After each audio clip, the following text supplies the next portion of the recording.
Well, I think a couple of things I'd say about that. First of all, diversity will continue to serve you well. That is a very good thing for an economy to have as you start to come out of this, because as sectors come out of it unevenly, you'll have some of the ones that are doing fairly well coming out fairly quickly, and I think that will serve you well. A couple of differences, as you know, the last crisis was driven by excess mortgage lending, mortgage-backed securities, and then most importantly, derivatives on mortgage-backed securities.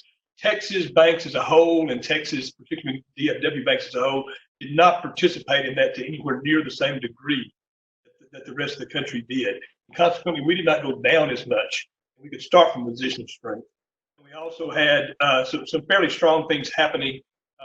That was back in the heyday of the Barnett Shale, for example. You had some things happening in the Metroplex, that sort of thing that helped accelerate some of that growth coming out of it that we probably won't have this time. I think the I think the area will be very well served again by its diversity. Hopefully, again, you avoid what's happening in some of the major cities around the country. Hopefully, we don't get to the same thing in Dallas that they've experienced in some of the other large cities in the country. And it seems like there's a pretty good chance that's the case. I mean, we seem to start social distancing early enough to maybe make a difference in some of these things. And we still don't know what our peak's going to be, but hopefully we don't see what they saw. That will certainly be an advantage in coming back.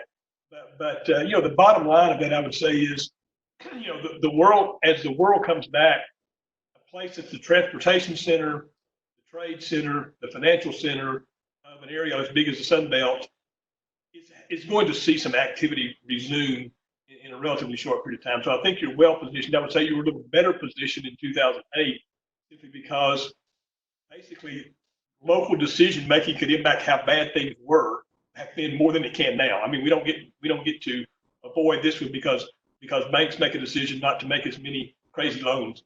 We don't get that luxury this time.